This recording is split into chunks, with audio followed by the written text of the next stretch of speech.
Assalamualaikum warahmatullahi wabarakatuh.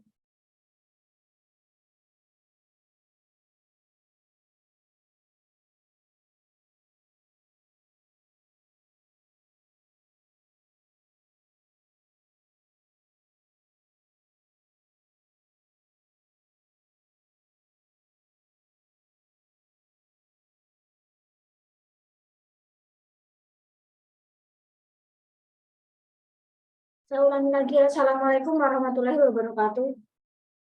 Waalaikumsalam warahmatullahi Waalaikumsalam wabarakatuh. warahmatullahi wabarakatuh. Good afternoon, everybody.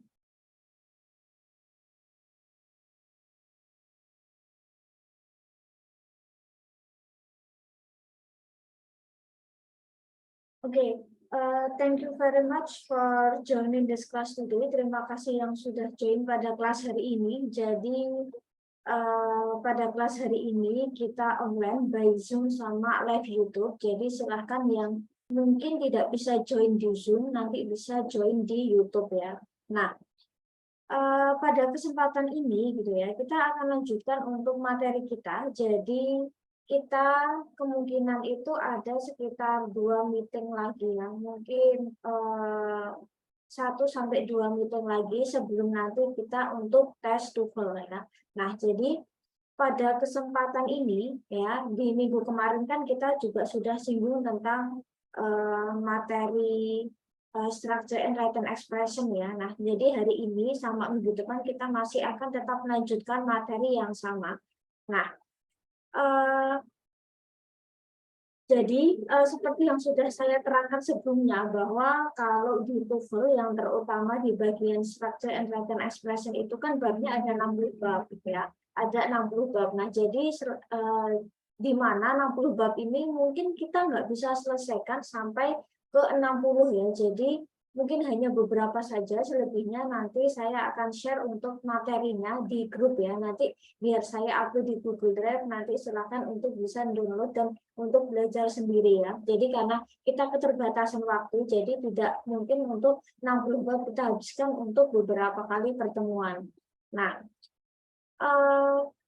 di bagian ini, terutama di bagian SWE kemarin kan kita sudah singgung sekilas ya tentang skill pertama gitu ya, skill 1. Nah, mungkin kita akan singgung dulu karena di bab TOEFL itu sebenarnya memang setiap skill itu memang saling berkaitan ya. Jadi setiap skill itu pasti biasanya saling berkaitan. Nah, kita akan coba untuk lihat di skill 1 dulu.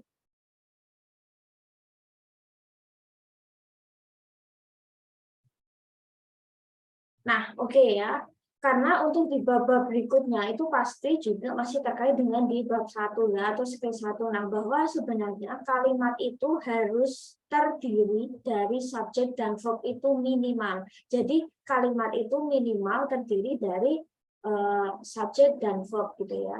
Nah, di mana subjek dan verb ini paling tidak gitu ya memang saling berkaitan dengan skill-skill selanjutnya. Nah, di dalam ini ya, di dalam skill ini intinya bahwa kita harus perhatikan bahwa kalimat itu minim dia terdiri dari subjek dan verb.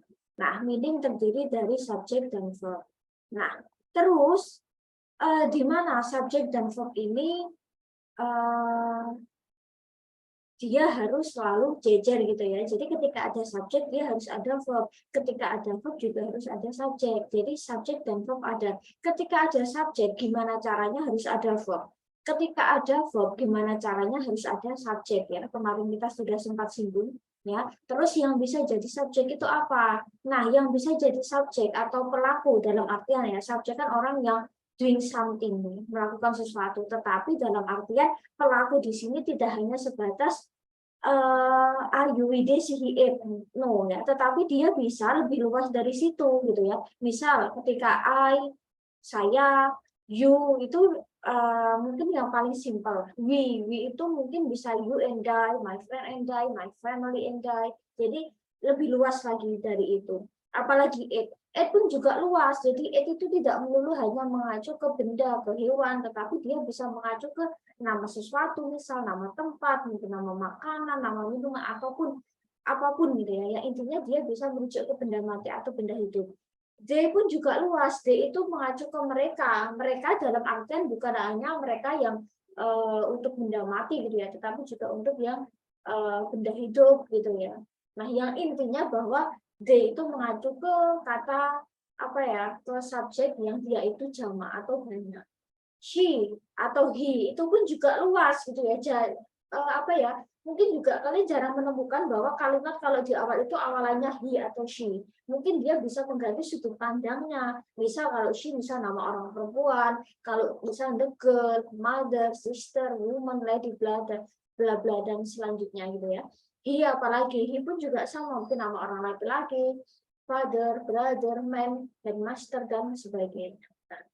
Atau bisa juga mengacu ke ya ini ya, sesuatu yang dia berbentuk frase gitu ya, misal kayak adjective plus noun, kata sifat plus kata benda, misal big car, expensive car, expensive t-shirts, misal expensive shoes. Jadi dia biasanya gabungan dari kata sifat dan kata benda itu sendiri ya, noun. Noun itu bisa hewan, benda, orang. Nah, terus bisa juga determiner plus noun gitu ya. Jadi misal katakanlah kayak my book, misal terus her book, his book, misalnya. Terus atau misal mengacu ke sesuatu yang dia lebih kompleks lagi gitu ya. Misal a little girl, this sweet orange, this yellow book, gitu ya. A black car misal dan seterusnya. Jadi intinya bahwa itulah subjek. Nah, jadi subjek itu bisa mengacu ke, bisa dia berbentuk cuman I, we, they, she, it, atau dia mungkin ya lebih luas dari situ. Itu adalah subjek. Nah, terus selanjutnya kita akan ke verb. Nah, jadi kalau subjek itu tadi adalah dia yang doing something ya, atau dia yang katakanlah mungkin melakukan sesuatu. Nah, kalau di verb itu dia identik dengan kata kerja gitu ya. Jadi kayak misal, nah kalau subjek itu pelaku, kalau verb itu apa yang sedang dikerjakan, apa yang dikerjakan, apa yang telah dikerjakan, apa yang akan dikerjakan, jadi bisa mengatur ke situ. Terus, nah, verb di sini itu otomatis erat kaitannya dengan yang namanya tenses. Verb itu erat kaitannya dengan tenses, ya. Nah, tanpa harus selalu saya tuliskan subjek, predikat, objek atau subjek, predikat, objek, keterangan bahwa verb itu sebenarnya sudah menunjukkan apa ya, tensesnya ya, tanpa harus saya menggunakan keterangan waktu, apakah today, tomorrow, yesterday, tidak harus selalu seperti itu. Nah, oke, saya hanya menuliskan subjek dan verb, dia sebenarnya sudah menunjukkan tensesnya sendiri gitu ya. Misal kalau I study, subjek verb 1 dia simple present, I study subjek plus verb 2 dia simple past tense. Terus kalau I will study dia ada subjek terus will plus verb 1 gitu ya. Terus misal I am studying, subject to be SNA plus verb in dia present continuous. I was studying, subject to be was were plus verb in itu adalah past continuous. I have studied dia, I have studied, subject have atau has plus verb 3 dia present perfect. I have studied, subject had atau verb 3 itu adalah past perfect ya. Tanpa harus selalu saya kasih objek atau keterangan waktu. Subject dan verb, ketika dia jejeran, dia sebenarnya sudah membentuk kalimat dan dia sudah menunjukkan tensesnya. Nah, di TOEFL itu biasanya memang cukup main ya. Untuk verb apa ya, tenses itu cukup main. Tensesnya mungkin bisa present, dia bisa past, bisa future, mungkin present continuous, past continuous, present atau past perfect. Nah, biasanya seputaran ini. Nah, itu yang biasanya sering keluar di TOEFL gitu ya. Nah, terus selain itu gitu ya. Nah, selain itu yang biasanya juga keluar gitu ya. Juga keluar itu adalah yang ini ya. Nah, kemarin kita sudah sempat singgung gitu ya. Nah, jadi ini yang tadi itu terkait dengan kalimat aktif gitu ya. Yang itu dengan kayak me atau ber gitu ya. Nah, yang cukup sering keluar di TOEFL itu adalah penggunaan kalimat aktif dan pasif gitu ya. Nah, ini yang sudah barusan kita bahas gitu ya. Kalimat aktif ketika dia mungkin mengerjakan ya, ketika subjek dia mengerjakan sesuatu ya, biasanya kayak kata kerjanya mungkin kita familiar dengan kata me atau ber gitu ya. Misal saya makan, saya belajar, misal saya misal membuka, misal menutup ya, berlari, berjalan, bercerita dan sebagainya ya, yang dia kalimatnya aktif dan di mana ini pasti akan mengikuti si tense-nya ya. Kita udah bahas ya. Nah, terus selain itu ya, yang cukup sering keluar di dalam TOEFL itu juga adalah kalimat pasif. Kalimat pasif ini cukup sering sekali keluar kalau di dalam TOEFL ya. Jadi kalau kalimat aktif kan dia kan sesuai dengan jumlah tenses ya, dengan sesuai dengan tensesnya. Kalau kalimat pasif pun juga sama. Pasif itu misal kata gini ya, kalau dalam bahasa Indonesia misal makan jadi dimakan, minum jadi diminum, buka jadi dibuka. Terus misal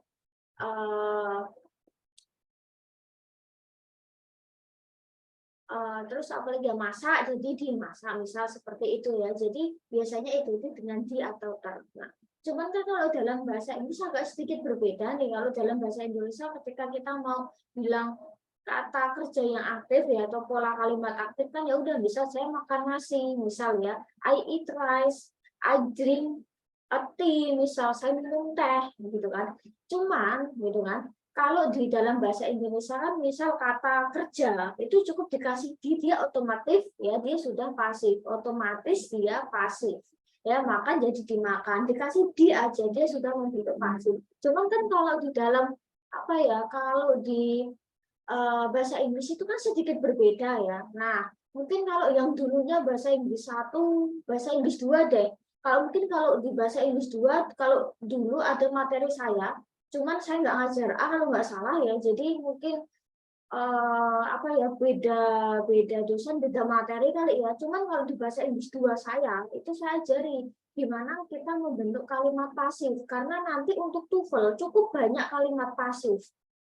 Nah, jadi kalimat aktif itu kan dalam artian tesis kan ada 16 tesis nih. Nah, kalimat pasif pun juga sama gitu ya. Kalimat tesis pun juga sama. Dia jumlahnya juga 16. Cuman gini ya, ini versi gampangnya aja ya. Karena kan mungkin saya di bahasa Inggris 1 dan 2 nggak ajar kalian, jadi mungkin saya kurang tahu ya.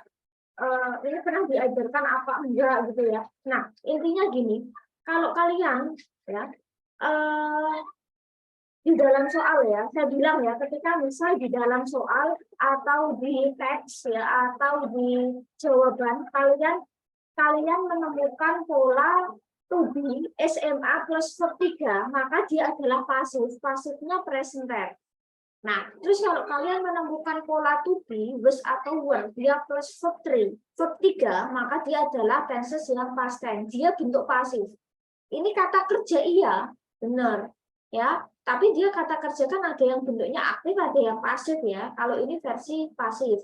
Terus kalau kalian menemukan pola modal verb ya, misal kayak can, should, must, will, atau yang lainnya, plus be, plus verb 3, maka dia adalah pasifnya future. Terus kalau kalian menemukan pola to be SMA plus BA plus verb 3, maka dia adalah pasifnya dari present continuous. Terus kalau kalian menemukan pola to be, was atau were plus being plus verb 3, maka dia adalah polanya past continuous ya. Terus kalau kalian menemukan pola have atau has plus been plus verb 3, maka dia adalah present perfect ya.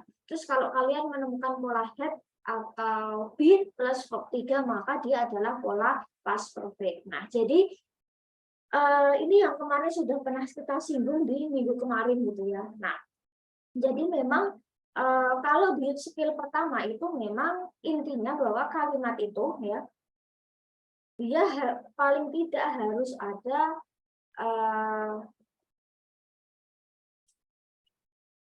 subjek dan verb ya, kalau ingin membentuk kalimat. Nah, jadi paling tidak itu memang harus ada subjek dan verb. Subjek akan mengikuti verb ya, dan verb juga akan mengikuti subjek. Intinya bahwa subjek dan verb itu dia harus selalu ada. Nah, oke. Terus untuk skill berikutnya, nah ini juga masih terkait nih dengan apa ya, dengan skill yang pertama gitu ya.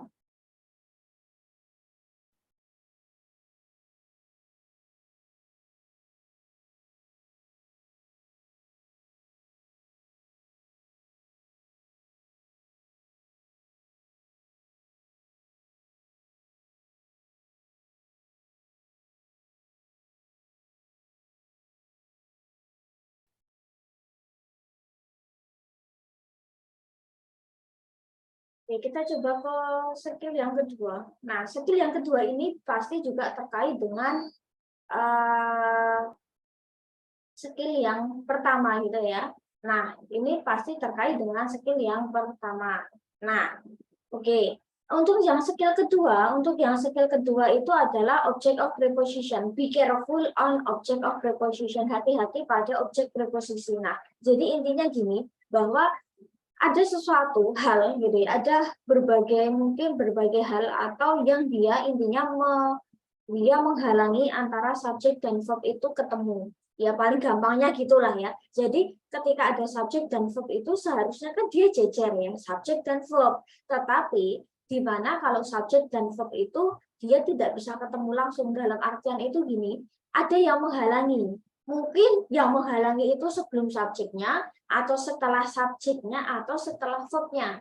Nah, object of preposition itu seperti ini ya. Objek itu kan sesuatu yang dikenai. Sedangkan preposisi itu adalah kata depan. Nah, ketika ada objek di sini tuh bisa berbentuk dia kata benda ataupun kata ganti. Nah, objek di sini bisa berbentuk kata benda ataupun kata ganti.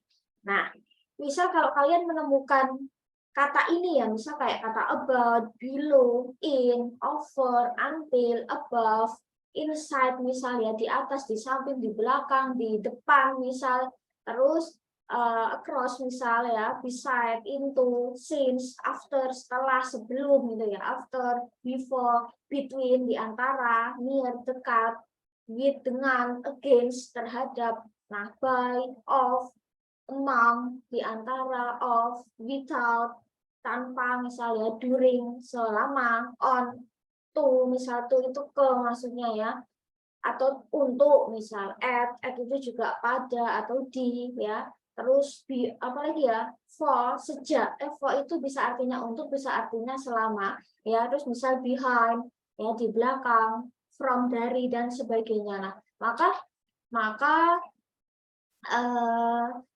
ketika ada kata setelah kata ini ya, ini nah itu adalah object of preposisi ya. Misal kalau kita lihat at the kitchen corner ya, di sini kan preposisinya at ya, maka kata setelah preposisi itulah yang disebut object of preposition. Ya, misal during the meeting, from her, with my family, under the tree, after lunch, by car, at the restaurant, in the box misal ya, terus in the classroom, next to my boyfriend, inside the house, misal with Andi, before go to school, ya, around her, next to my best friend, by my mother, terus before we go home, before testing, after you eat, dan sebagainya ya. Jadi intinya ketika ada kata, dia setelah preposisi itu adalah object of preposisi. Di mana? Ya. Nah, itu menghalangi subjek dan verb. Misal kalau kita kesini, ada kalimat the trip to the island on Saturday will last for 3 hours. Ya, sebenarnya kalimat dasarnya, memang kalimat dasarnya itu cuman the trip will last. Perjalanan akan berakhir. Sebenarnya cuman ini. Di sini ada subjek gitu ya. Di sini kan polanya subjek dan verb. Sebenarnya intinya ini polanya. Perjalanan akan berakhir. Intinya itu. Will last kan dia memakai future kan, ya. Jadi polanya sebenarnya cuma subjek dan verb. The trip will last, tetapi ada object of preposition. Misal kayak kata to. To kan preposition. On juga preposition, for juga preposition kan. Nah, di sini to the island on Saturday for 3 hours adalah object of preposition yang dia menghalangi subjek dan verb itu jejeran. Seharusnya kan the trip will last, selesai. Perjalanan akan berakhir, tetapi kan ada pengecoh. Objek preposition itu pengecoh. Gimana kalau subjek dan verb itu dia harusnya jejeran, subjek di sini, dia verb di sini, harusnya kan dia jejeran. Tetapi kayak ada yang menghalangi nih di tengah-tengah atau setelah verbnya, seperti saya bilang. Jadi ada yang menghalangi subjek dan verb itu jejeran, entah itu setelah subjek, entah itu setelah verb. Maka itulah object of preposition. Nah, jadi di TOEFL banyak sekali pengecoh. Intinya ya kita yang penting poinnya adalah cari subjeknya apa, verbnya apa, selesai. Selebihnya dari itu adalah mungkin adalah pengecoh. Terus kita misal contoh gini ya. On Sunday, my holiday with my friends to Jogja will begin misalnya. Sebenarnya intinya ya liburanku akan mulai, tetapi ya ada object of preposition. Oh, ternyata dia sebelum subjek ya, setelah subjek, dan mungkin atau mungkin sebelum verb. Jadi object of preposition itu dia letaknya intinya bisa sebelum subjek, bisa setelah subjek, atau setelah verb gitu ya. Nah, jadi object of preposition dia bisa ya, dia bisa terletak di ya, mungkin yang pertama dia sebelum subjek gitu ya. Dia bisa setelah subjek.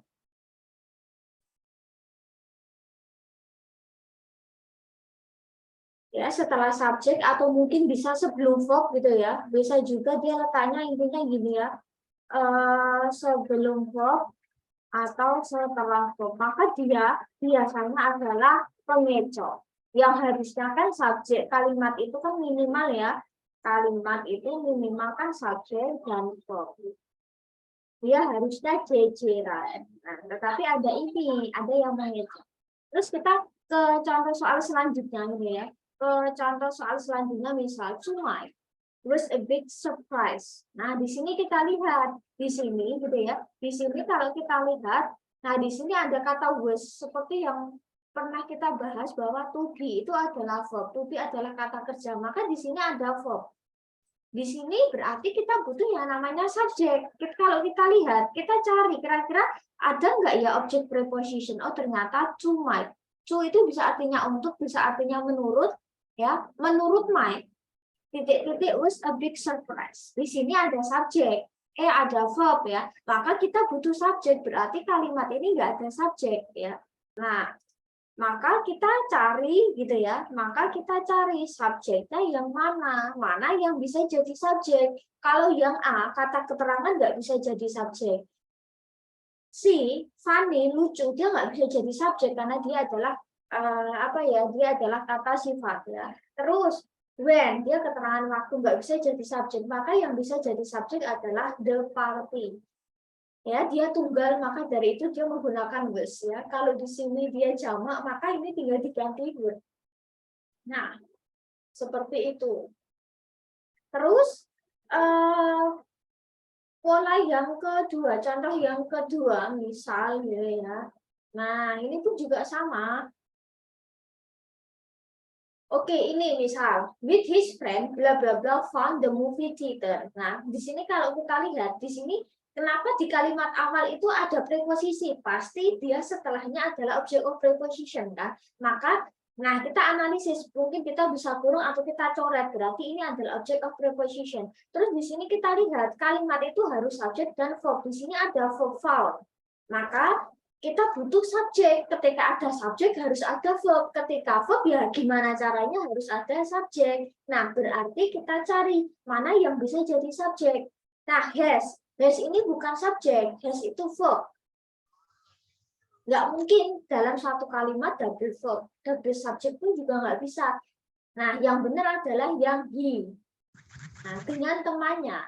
Gitu ya. Dia menemukan bioskop. Nah, si letter bisa jadi subjek, iya. subjek itu kan bisa benda hidup, bisa benda mati.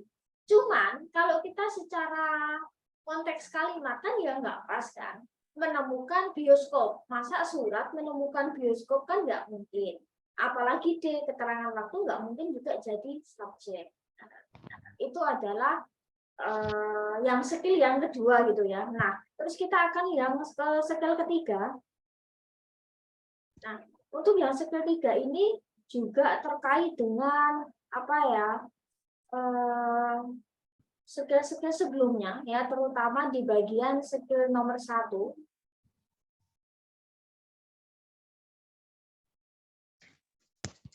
Nah,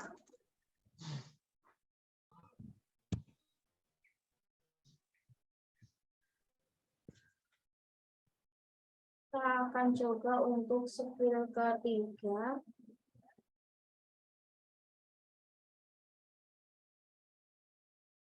Untuk yang skill yang ketiga, nah, untuk skill ketiga, nah, be careful appositive. Kalau tadi be careful object of preposisi, maka kita harus hati-hati dengan appositive.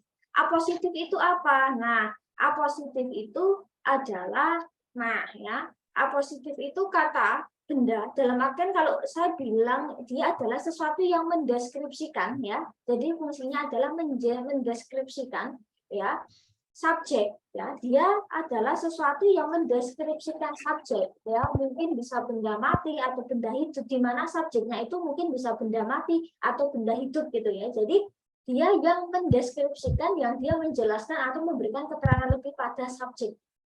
Misal contohnya gini ya, kalau kita lihat gitu ya, misal ya, apositif itu letaknya bisa diletakkan di dua tempat. Yang pertama dia adalah setelah subjek, atau mungkin ya dia fungsi dia diletakkan setelah subjek, ini yang paling gampang gitu ya. Nah, dia diletakkan setelah subjek. Yang kedua sebelum subjek. Misal kalau setelah subjek, misal gini, Miss Tira, an English lecturer, teaches English. Miss Tira, seorang dosen bahasa Inggris, mengajar bahasa Inggris. Bisa.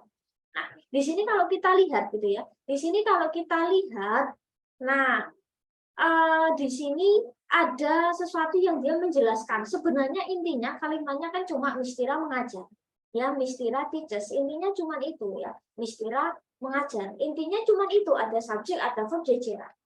Cuma di sini ada sesuatu yang menjelaskan Mistira itu siapa. Oh, Mistira seorang dosen bahasa Inggris. Jadi inilah yang disebut appositif. Jadi appositif di sini menerangkan si subjek, subjeknya siapa? Oh, Mistira. Ya, maka appositif itu adalah itu. Jadi kayak ini tambahan itu kan sebenarnya optional kan, dia keterangan, jadi dia hanya menambahkan pada pronoun. Sebenarnya intinya cuma Mistira mengajar, tapi ditambah-tambahi gitu ya. Mistira seorang dosen bahasa Inggris mengajar bahasa Inggris. Jadi ada kayak apa ya? Ada tambah-tambahannya gitu ya. Nah, terus yang selanjutnya gitu ya. Yang selanjutnya itu diletakkan sebelum subjek. Sebenarnya konsepnya sama, intinya bahwa kalimatnya adalah Mistira mengajar. Sebenarnya itu, konsepnya cuma itu, Mistira mengajar bahasa Inggris. Tapi ada ya ini, appositif tadi, seorang dosen bahasa Inggris Mistira, maksudnya seorang dosen bahasa Inggris yang namanya Mistira mengajar bahasa Inggris. Nah, ini yang disebut appositif. Jadi dia diletakkan sebelum subjek atau setelah subjek. Fungsinya apa? Mengecoh biar subjek dan verb itu kayak nggak langsung ketemu gitu. Itu kayak bahasa gampangnya gitu ya. Terus kita akan coba ya untuk ini ya, lihat ini. Nah, misal kalau kita lihat gitu ya, kalau kita lihat di sini, misal ya, Sally, the best student in the class, got an A on the exam. Intinya bahwa kalimat itu sebenarnya kan cuma Sally, ya, got an A, ya. Nah,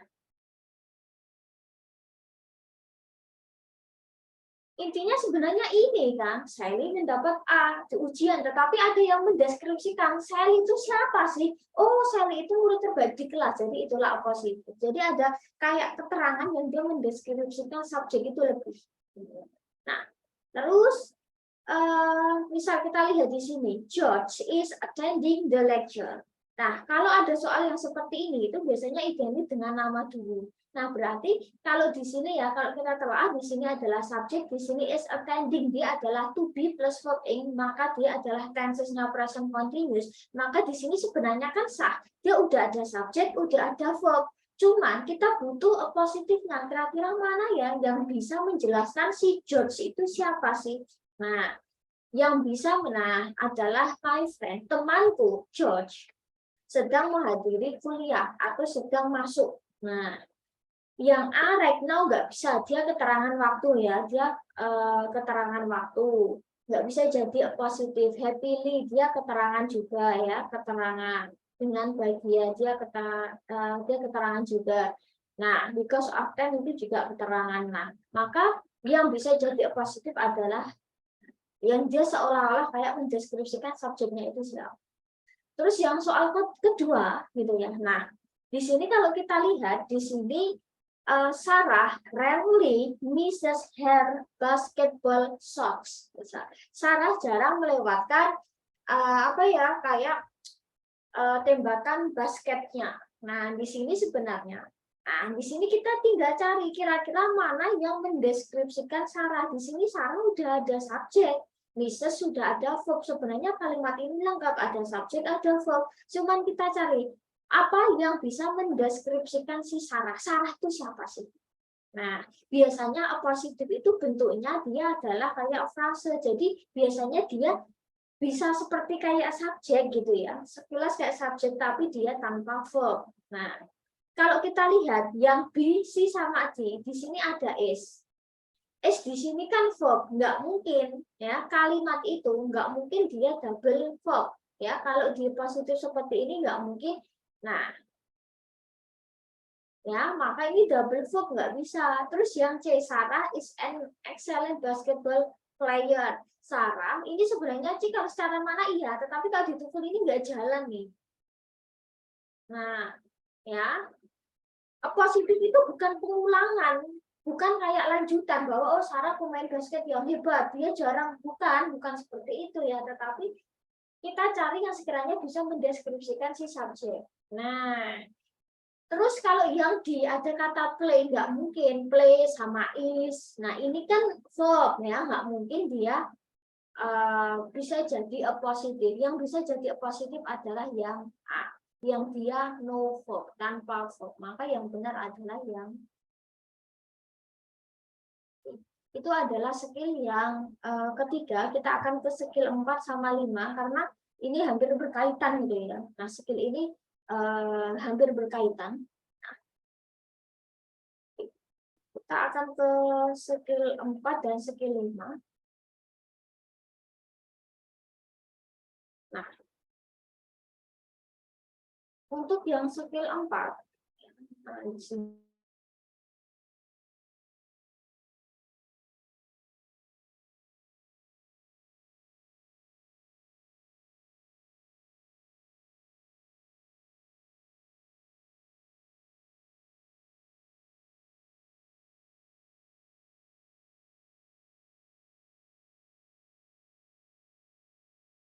participle.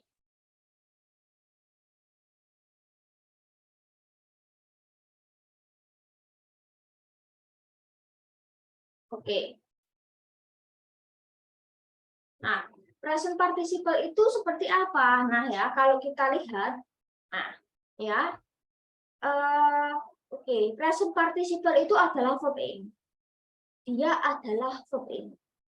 Present participle itu mungkin kalau secara kasat mata itu ketika ada verb plus ing, maka dia adalah present participle.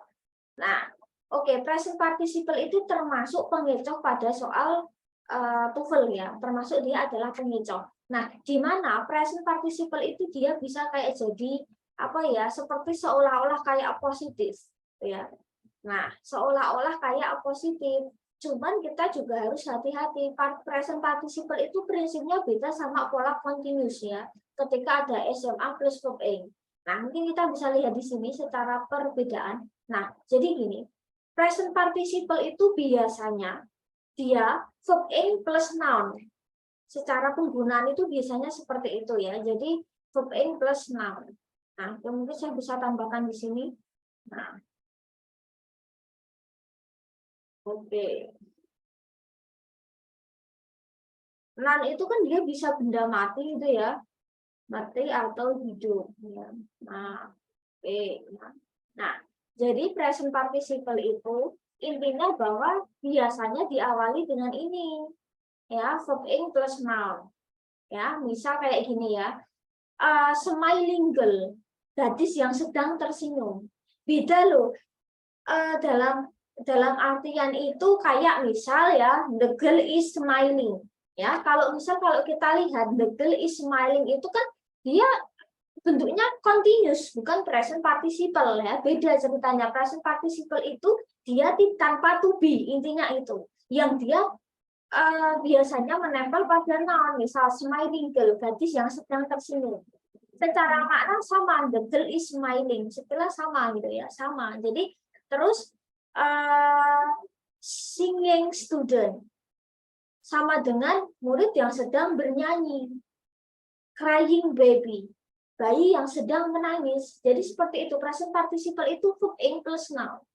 Nah, ya.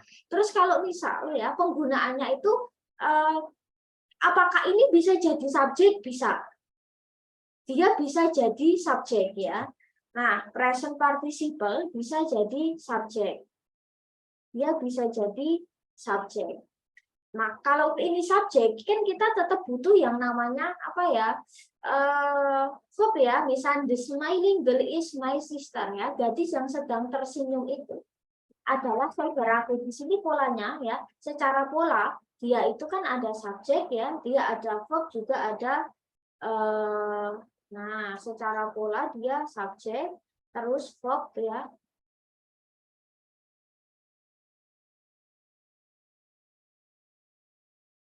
Nah, secara pola itu ini kan. Nah, dia juga subjeknya itu adalah smiling girl.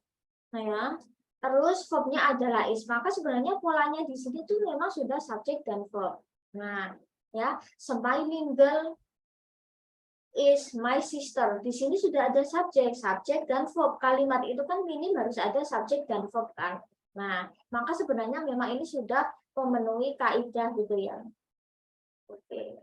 Saya bisa kecilkan dulu. Nah, that is a singing student. Subjeknya adalah that, is itu verb. Nah, intinya itu ya. Jadi present participle itu fungsinya bukan dia kayak present continuous. Present continuous kan to be plus verb ing, yang artinya sedang titik-titik. Tapi kalau kalian menemukan verb ing saja, itu belum tentu pola continuous, tapi itu adalah present participle. Jadi sedikit berbeda. Ya, misal ya, kalau present continuous kan identik dengan to be SMA plus verb ing. Si is sitting now. Dia sedang duduk sekarang ya.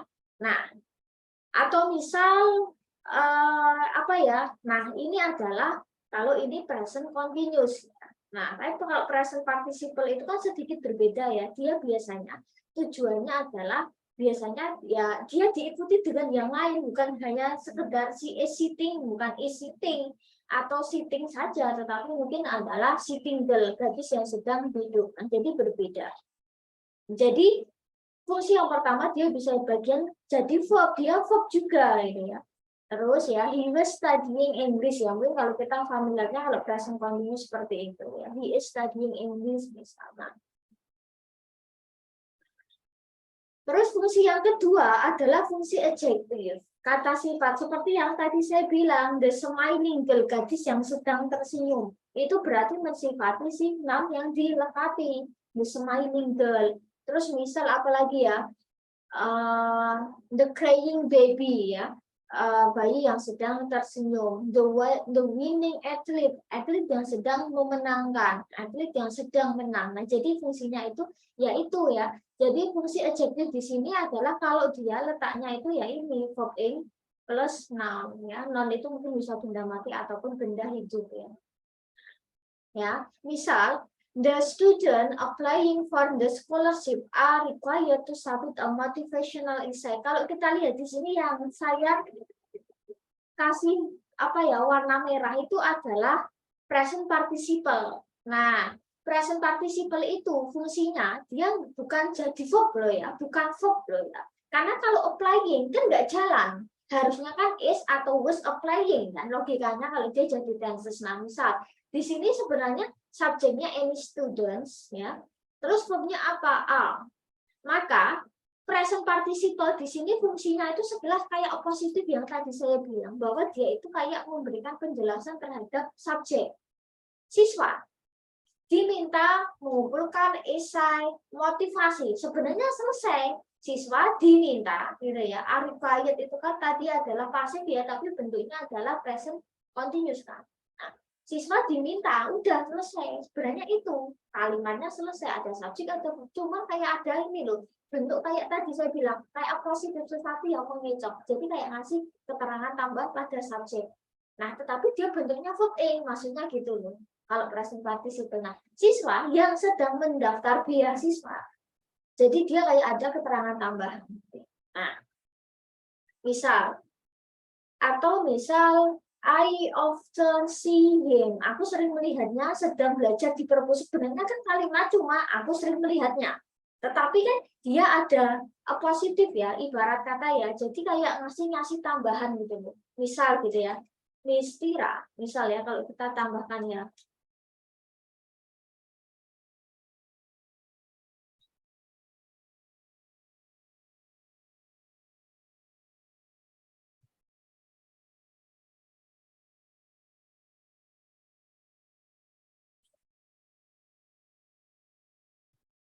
Misalnya, nah di sini sebenarnya kalimatnya itu kan sudah ada subjek, sudah ada verb. Ya, ada subjek, ada verb. Nah, cuma dia ada positif misal ya. Gini ya. Nah, misal gini. Miss Tira teaching English is clever. Nah, sebenarnya intinya bahwa Miss Tira pandai misal gitu ya. Cuman dia ada kayak positif tapi dia bentuknya verb ing. Miss Tira yang sedang mengajar bahasa Inggris itu rajin misal seperti itu. Jadi, nah di sini dia adalah present participle itu fungsinya di sini. Jadi present participle itu tidak diikuti to be. Dia hanya verb ing. Intinya itu ya. Nah, oke. Sama halnya gitu ya.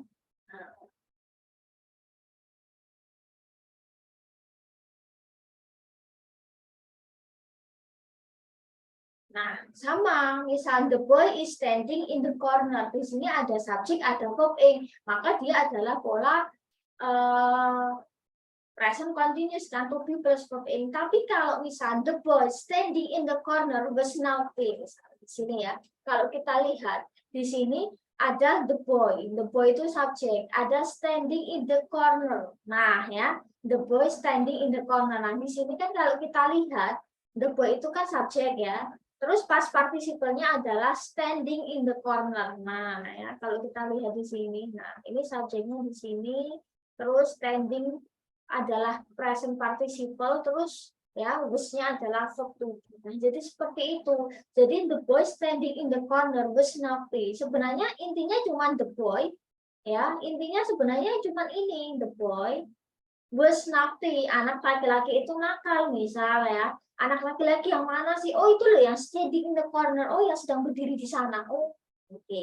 Maka ini yang disebut yaitu present participle verb ing, tapi dia seolah-olah kayak positif, ya, mengecoh antara subjek dan verb itu ketemu. Nah, seperti itu. Itu adalah present participle. Misal seperti ini. Nah, oke.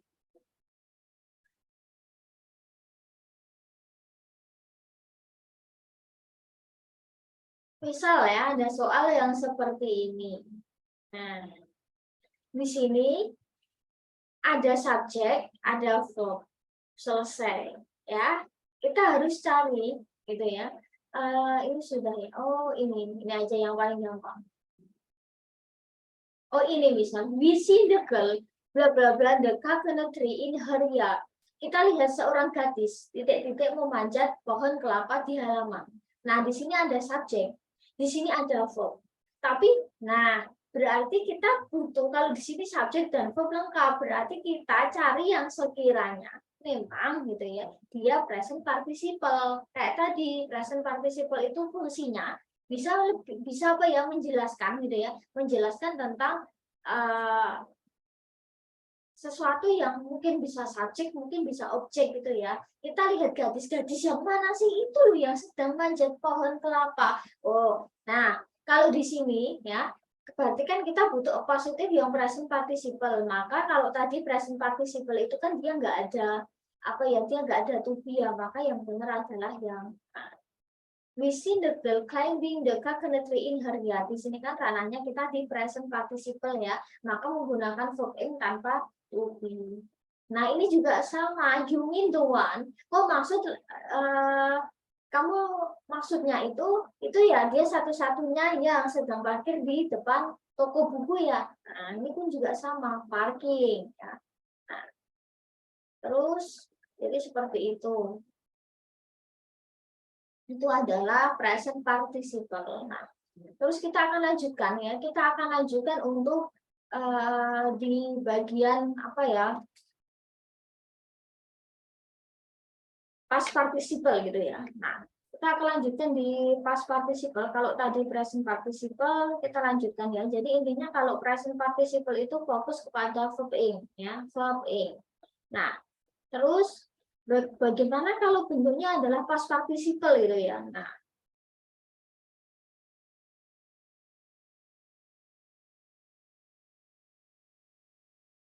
untuk yang bentuknya adalah past participle gitu ya. Untuk yang bentuknya adalah past participle. Nah, ini kalau tadi present participle adalah penggunaannya verb ing ya. Kalau past participle penggunaannya adalah verb 3. Ya, mungkin kita sudah familiar dengan verb 1, verb 2, verb 3 ya, misal apa ya, eat, ate, eaten, itu ya, drink, drink, drunk, sing, sang, sang, misal ya verb 1, 2, 3. Nah, mungkin kita sudah cukup familiar dengan itu ya. Nah, terus sekarang gitu ya, kalau past participle itu adalah verb 3, jadi verb bentuk ketiga gitu ya, verb bentuk ketiga. Nah, misal seperti ini, ketika kalian jadi prinsipnya itu biasanya dia tanpa to be ya, tanpa to be kayak tadi. Present participle itu bukan to be SMA plus verb ing atau to be was were plus verb ing, no ya, dia no to be. Tapi kalau participle pun juga sama, dia tanpa to be depannya atau tanpa have has have gitu ya. Nah, tapi biasanya intinya adalah penggunaannya verb 3, bisa diikuti dengan apa ya, dia bisa jadi juga seperti kayak positif ya. Prinsipnya sama, cuman secara verbnya aja yang berbeda ya. Nah, untuk penguasaan ini otomatis kita harus tahu antara verb 1, verb 2, verb 3 seperti apa ya, gimana cara menggunakan gitu ya. Nah, oke. Nah, ya, otomatis kita juga harus hafal nih. Misal kayak penggunaan verb 1 apa, misal ya penggunaan verb 2 apa, misal verb 3 apa. Nah, apakah itu dia adalah reguler atau irregular, setidaknya kita memang harus paham gitu ya. Harus paham. Jadi kayak penggunaan regular verb atau irregular verb ya. Karena kalau di TOEFL memang cukup main ya, kayak penggunaan kayak verb 1, verb 2, verb 3 itu cukup main ya. Kalau misalnya di regular verb kan biasanya untuk verb 2 sama verb 3 itu kan di ending D atau ed gitu ya. Misal listen jadi listened pakai D atau ed di belakangnya gitu ya. Nah, misal close jadi closed, misal ya verb 1, 2, 3-nya.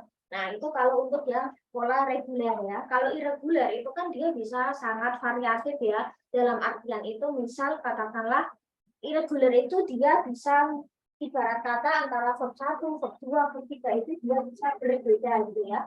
Jadi bisa beda, misal eat, ate, eaten, misal ya.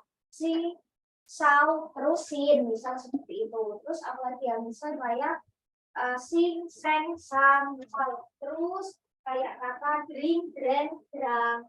Terus misal apalagi ya, write, wrote, written, take, took, taken ya. Jadi seperti itu. Jadi verb 1, verb 2, verb 3 itu dia biasanya memang bisa berbeda gitu ya. Nah, jadi kalau untuk yang pola reguler itu masih gampang ya, tapi kalau untuk yang irregular itu memang cukup susah, jadi memang harus harus dihafalkan. Nah, terus yang jadi pokok kuncian di past participle adalah verb 3-nya. Jadi yang paling digunakan adalah di bagian verb 3. Nah, ya kalau kita lihat, nah fungsinya apa sih? Dia bisa menjadi bagian dari verb ya. Dalam artian kayak tadi saya sudah menjelaskan dia bisa jadi pasif ya. Pasifnya mungkin apalagi ya present gitu ya. Ketika kalian menemukan to be plus verb 3, terus verb 3, atau SMA verb 3, nah itu juga past participle. Nah, cuman yang paling yang jadi pokok itu adalah ini. Nah, ya. Kalau seperti ini, kalau kalian menemukan pola yang tadi ya saya bilang, maka itu adalah past participle ya, kayak misal to be plus verb 3 gitu ya. Jadi kembali ke yang tadi seperti 1, to be SMA plus verb 3, SMA plus verb 3, was were plus verb 3, terus apalagi yang misal have has plus verb 3, had plus verb 3, terus have has been verb 3 ya, sorry ya, terus had been plus verb 3, terus mungkin menemukan yang pola yang lain, intinya dia diikuti verb 3, nah itu juga bisa disebut participle gitu ya. Nah, cuman fungsi yang paling utama adalah polanya seperti ini, dia modelnya kayak positif kayak tadi saya bilang, the smiling girl is my neighbor misal, gadis yang sedang tersenyum itu tetanggaku. Nah ya, jadi ada verb ing plus noun. Nah, kalau di sini dia bisa seolah-olah kayak positif sih, misal ya, the television box yesterday was expensive. TV yang telah dibeli kemarin, kan kalau dia bentuknya adalah verb 3, verb 3 kan berarti dia sesuatu yang memang sudah pasif kan, lampau kan, yang artinya di gitu ya, dibeli, ditulis, misal ditutup gitu ya, dimasak misal dan sebagainya kan, seperti itu kan. Nah, jadi ini yang disebut past participle. Fungsinya itu bukan kata kerja, tapi dia hanya sebagai kayak menjelaskan. Intinya kan sebenarnya the television was expensive kan. TV-nya mahal. TV yang mana? Oh, TV yang telah dibeli kemarin loh. Oh, berarti kan dia sebenarnya memang kayak positif kan. Dia kayak menjelaskan si subjek. Ya, terus misalnya the poem written by Paul appeared in the magazine ya. Puisi yang ditulis Paul muncul di majalah. Sebenarnya intinya bahwa puisinya muncul di majalah. Puisi yang mana sih? Oh, puisi yang ditulis Paul. Nah, jadi ada sesuatu yang dia menjelaskan gitu ya. Subjeknya. Kalau TV yang mana sih? Itu loh TV yang dibeli kemarin. Oh, iya.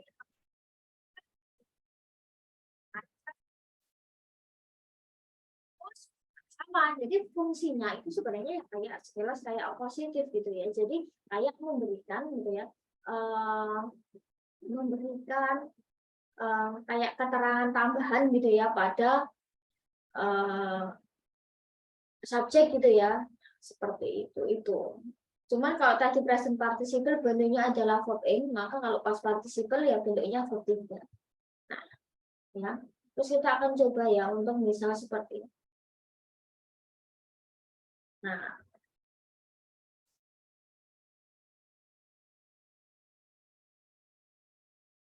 oke, kalau kita lihat di sini. Nah, the bread baked this morning smelled delicious. Kita analisis subjek dan di sini. Nah, di sini subjek ada, di sini verb ada. Nah, berarti kita cari yang mana yang sekiranya positif gitu kan. Nah, yang tadi saya bilang, kalau past participle itu depannya nggak mungkin ada to be, nggak mungkin ada have, has, dan sebagainya. Ya, maka ABC salah, yang benar adalah yang D. Roti yang baru dibakar itu kelihatannya ya, enak banget. Misal seperti ini. misal contoh yang lain.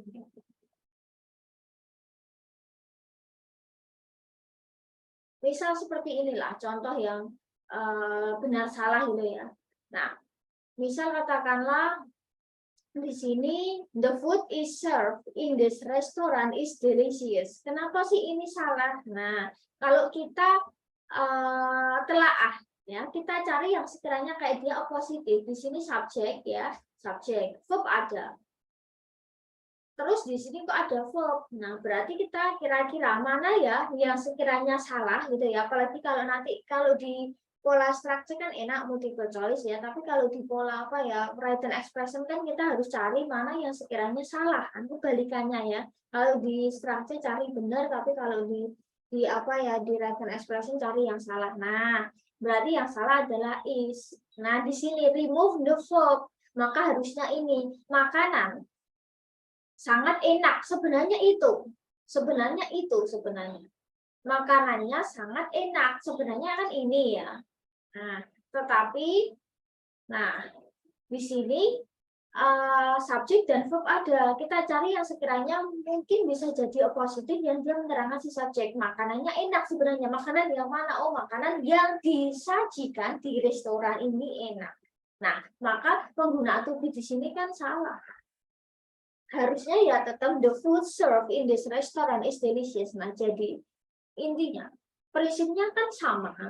Nah, prinsipnya sebenarnya sama. Kalau tadi ya baik present participle ataupun past participle itu kan sebenarnya memang gitu ya. Memang dia sekilas memang kayak positif gitu ya. Nah, jadi secara memang tujuan itu memang sama. Tujuannya itu mengecoh, baik tadi yang saya bilang tadi object of preposisi, terus apalagi a positif, itu tujuannya mengecoh. Baik juga di present participle atau past participle, tujuannya itu untuk mengecoh. Harusnya subjek dan verb itu jejeran. Harusnya subjek dan verb itu jejeran. Tetapi ada sesuatu yang mengecoh, entah itu ada sesuatu yang menerangkan si subjek setelah subjek, atau dia datang sebelum verbnya, atau mungkin dia setelah verbnya. Itu.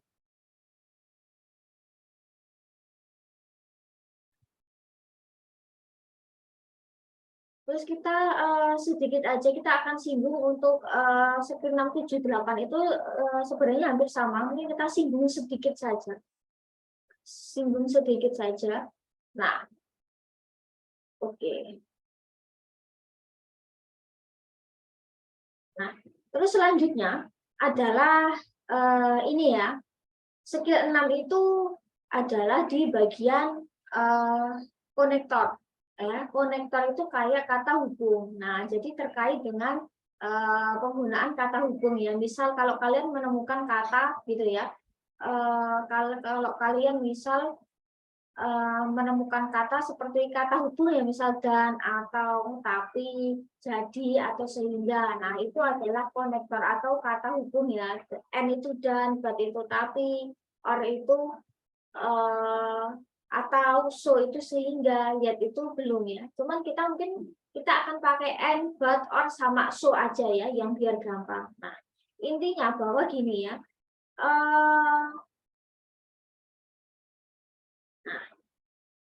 Kalau n itu biasanya digunakan untuk sesuatu yang ibarat kata setara ya. Misal ya, kayak penggunaannya n, misal. Nah, itu adalah dan ya.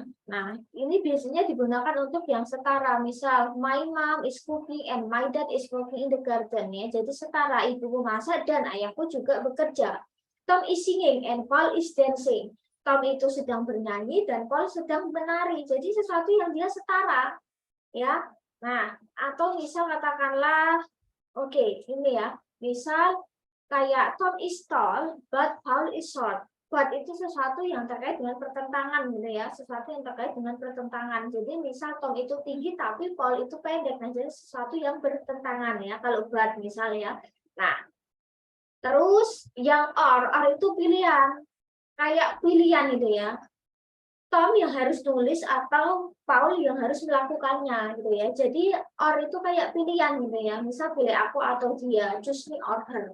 Pilih aku apa dia. Or itu sesuatu yang pilihan. Misal I wanna Misal you want to eat orange or apple, misal tuh mau makan jeruk atau apel, jadi sesuatu yang terkait dengan kuliah. Terus misal apalagi ya, so itu sehingga kayak sebab akibat yang misal ya, I don't study, so I don't pass the exam. Aku nggak belajar, jadi aku nggak lulus. Ya, jadi sesuatu yang nggak terkait dengan sebab akibat gitu. Nah, ini kita familiar dengan itu aja ya. Misal, I get up late, so I don't go to school. Nah, jadi yang terkait dengan apa ya, sebab akibat. Oke. Misal di sini ya,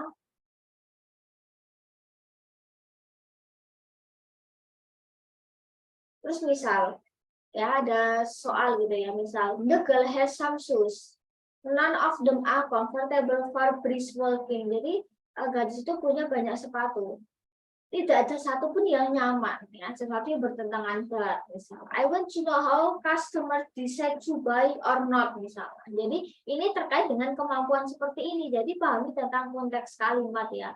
I would go to the party, I would go to my friend's party, but ya I have a lot of homework. My student failed in the mid test, so ya teman-temanku banyak yang gagal di ujian mid, jadi kamu harus belajar ya. Dia is smart, dia itu pintar, jadi gurunya menyukainya ya. Jadi kayak sebab akibat. Terus, does Ben have any brother or sister misalnya. Jadi memang kalau kata hubung ini memang harus main apa ya? Setidaknya memang pahami tentang konteks gitu ya. Ya seperti itu sih. Terus next yang ke-7. Nah, jadi kayak penggunaan and, or, but sama so kalau and itu setara gitu ya. Kalau or itu pilihan ya. Nah, terus kalau tadi so itu sehingga sebab akibat. Kalau ini nanti jadinya gimana ya. Nah, seperti itu. Terus kita akan ke sini ya.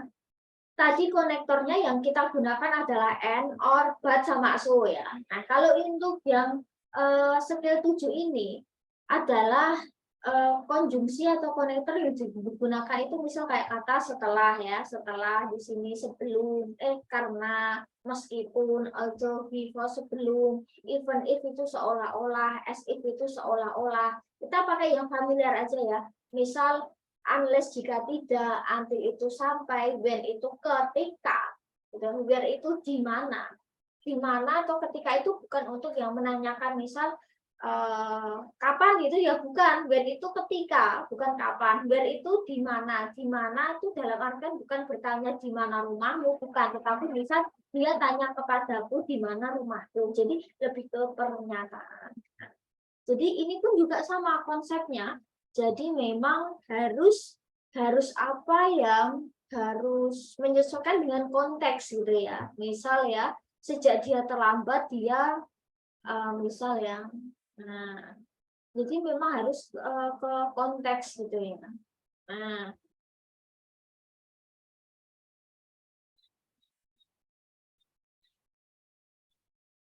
misal ya, sejak dia terlambat, jadi melewatkan jam. Atau ya, arrive at the library, he started to work immediately. Ya, setelah atau mungkin jadi intinya gini, kembalikan ke konteks kalimat gitu ya. Misal katakanlah gini ya, setelah dia sampai, dia mulai bekerja. Jadi intinya itu bahwa seperti yang saya bilang bahwa kalimat itu harus ada subjek, harus ada verb. Ketika misal ada kayak kata tadi ya, kata hubung tadi itu harus memang setelahnya harus subjek, harus verb ya. Jadi penggunaannya itu memang, nah ya, mungkin saya tambahkan ya konjungsi yang tadi ya, atau kata hubung tadi ya. Nah, kata hubung tadi itu tetap harus diikuti subjek dan verb, atau kebalikannya mungkin subjek plus verb baru kata hubung gitu ya. Nah, jadi intinya itu penggunaannya itu memang harus mungkin saya bisa tuliskan di sini aja. Jadi tetap harus nyambung ya. Kata hubung subjek plus verb atau subjek verb plus kata hubung gitu ya. Nah, itu berarti tetap dia harus penggunaannya seperti ini gitu ya. Nah, misal when I arrive. Terus after I go home, misal setelah aku pulang atau before you. Jadi seperti itu ya.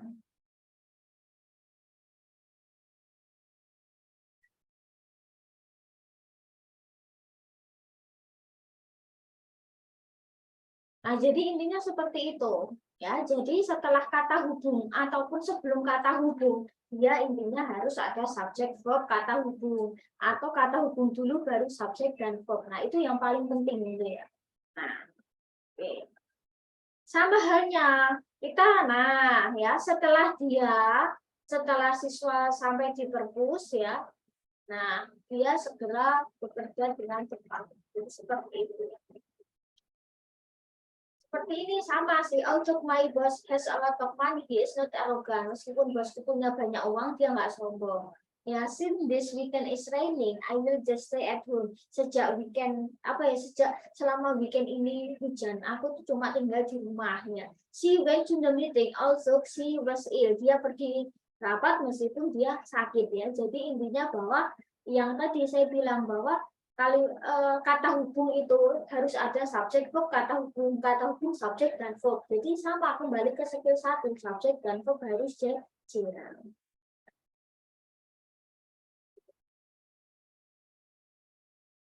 Ini yang tadi ya.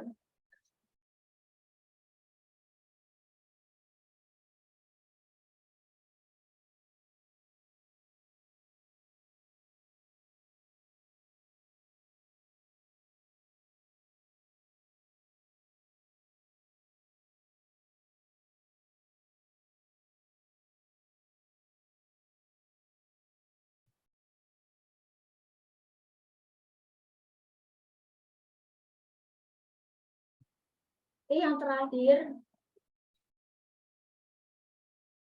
Nah, terus di bagian terakhir sebenarnya konsepnya sama gitu ya. Jadi prinsipnya sama kayak yang tadi. Jadi ketika ada kata hubung, maka kita harus cari subjek dan verb ya. Ketika ada subjek verb, ada kata hubung. Nah, seperti itu. Itu biasanya setiap itu akan apa ya urut gitu ya. Nah, jadi untuk yang tiga skill ini ya, yang 6, 7, 8 itu sebenarnya konsepnya sama. Memang harus semua kembali ke konteks ya, kembali ke konteksnya. Jadi setidaknya memang intinya yaitu perhatikan bahwa ketika ada kata hubung, yang dia kata hubungnya mungkin intinya bahwa semua kata hubung ya, semua kata hubung. Jadi nggak kata hubung yang tadi, tetapi yang misal and, or, but, so itu pun juga sama. Jadi ada subjek verb gitu ya. Jadi ada subjek verb kata hubung atau kata hubung subjek dan verb. Intinya itu. Jadi kata hubung itu mungkin setelahnya itu bisa diikuti subjek verb atau bisa sebelumnya diikuti subjek dan verb. Jadi bukan kata hubung itu setidaknya apa ya dia berdiri sendiri tidak, tapi sebelumnya dan sesudahnya itu sama harus ada subjek dan verb. Nah, itulah ya. Nah, mungkin itu saja yang bisa saya sampaikan ya pada kesempatan ini. Jadi kita masih ada mungkin 1 sampai 2 meeting lagi ya sebelum nanti kita tes TOEFL ya online ya. Nah, kita udah sampai apa? Oke, next kita akan lanjut untuk materi berikutnya. Nanti saya akan pilihkan materi mana yang sekiranya gitu ya, yang sekiranya memang cukup penting untuk kita bahas gitu ya. Yang belum absen nanti bisa absen dulu.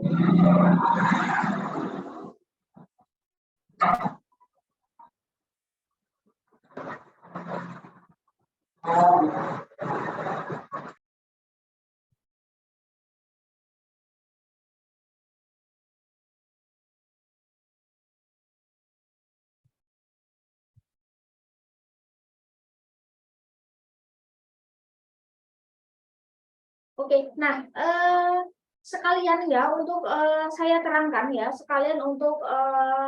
terangkan bahwa Untuk tes ya, tes kita itu nanti kan akan online ya. Tes kita online nanti saya akan pakai Google Form. Jadi untuk tes kita gitu ya, saya akan pakai Google Form gitu ya. Saya akan pakai Google Form untuk tes kita. Nah, untuk waktunya nanti saya ya, jadi untuk tes kita gitu ya. Jadi untuk kedepannya kita akan pakai online gitu ya. Online-nya itu by Google Form ya. Nanti untuk waktunya mungkin kita bisa ambil sekitar akhir Desember atau awal Januari ya. Mungkin kalau enggak akhir Desember ya, sampai awal Januari, kalau enggak ya 2 di minggu terakhir Desember. Jadi saya usahakan kita bisa mengerjakan tes TOEFL jadi supaya tidak mengganggu jadwal UTS kalian. Nah, nanti modelnya bukan UTS dan UAS, tetapi modelnya adalah kayak pretest dan post-test. Jadi di pretest itu nanti ada listening, reading structure, terus di post-test pun juga sama, ada listening, reading, sama structure. Jadi setiap pretest itu ada 3 skill ya. Terus di post-test pun juga ada skill, nanti pretest silahkan dikerjakan dalam 1 minggu, post-test pun juga bisa kalian kerjakan dalam 1 minggu. Jadi saya nggak akan membatasi bahwa misal pretest ya itu harus dikerjakan dalam sehari, pasti itu akan sangat melelahkan ya, apalagi kalau nanti ada kendala di Google Form, ada kendala di internet atau kuota ya. Jadi saya memaklumi, jadi silakan mungkin bisa dikerjakan dalam artian mungkin beberapa hari atau mungkin pretest sama post-test saya kasih waktu seminggu, bebas mau dikerjakan hari apa aja, kapan aja ya. Nah, untuk soal pretest dan post-test ya usahakan untuk kalian mengerjakan sendiri ya, usahakan untuk kalian mengerjakan sendiri dan uh, tidak main curang gitu ya, tidak main curang, setidaknya kerjakan apa adanya. Saya cuma ingin tahu gitu ya, untuk kemampuan dasar seperti apa. Jadi gini, nanti untuk hasil akhirnya kan kemungkinan akan ada kayak sertifikat partisipasi ya. Karena di sini kan kita cuma latihan ya. Jadi untuk sertifikatnya itu mungkin adalah sertifikat partisipasi yang nanti mengerjakan ya akan dapat sertifikat. Nah, untuk skor TOEFL-nya ya, untuk skor TOEFL apakah nanti akan diberitahukan apa enggak. Jadi untuk yang apa ya, untuk skor TOEFL gitu ya, untuk skor TOEFL nanti kita akan lihat nanti kalau memang dalam artian itu memang bagus itu ya, nilainya bagus atau apa ya, kemungkinan nanti akan saya buatkan tapi by request ya. Tapi kita lihat dulu aja gitu ya. Jawaban kalian seperti apa, nilainya seperti apa ya.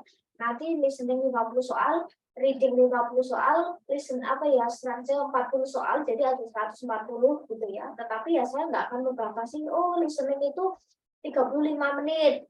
Oh kalau reading itu 55 menit, structure itu 25 menit, saya nggak akan membatasi itu. Jadi saya bebaskan kalian ya untuk mengerjakan kapan saja ya, hanya untuk latihan saja ya, hanya untuk latihan. Selebihnya kalau memang kalian mau mau apa ya, mau latihan atau mau festival yang memang real atau beneran, nanti kalian bisa juga apa ya, ikut di tempat-tempat lain gitu ya, ikut di bimbel-bimbel lain. Jadi biar kalian juga tahu sensasinya, oh tes TOEFL itu ketika saya dibatasi waktu kayak apa ya. Mungkin kalian akan, mungkin ya kita akan stres pasti ya, apalagi kalau waktunya mepet, soalnya banyak, kita udah bayar lagi, apalagi kalau nanti nilainya jelek. Nah, jadi setidaknya hanya untuk ya gambaran saja, oh kalau tes TOEFL tuh kayak gini, listeningnya kayak gini, readingnya tuh jenis teksnya kayak gini, sama untuk tipe atau soal di SBE ya, Structure and Written Expression seperti ini. Jadi saya hanya membukakan pintu saja gitu ya. Selebihnya nanti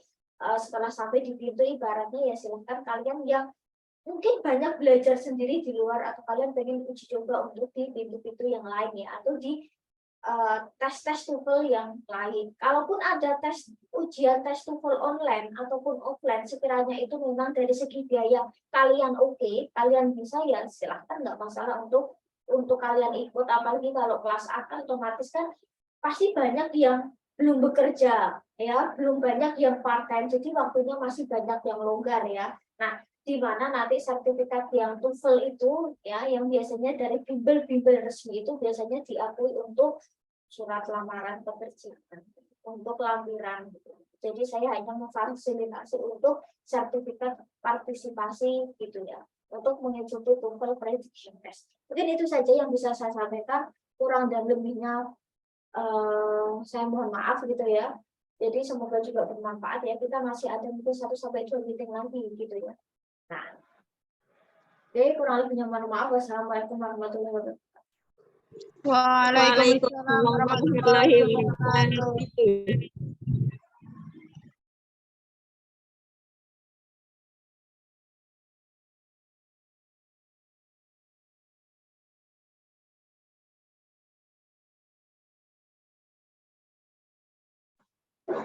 Terima kasih, Miss.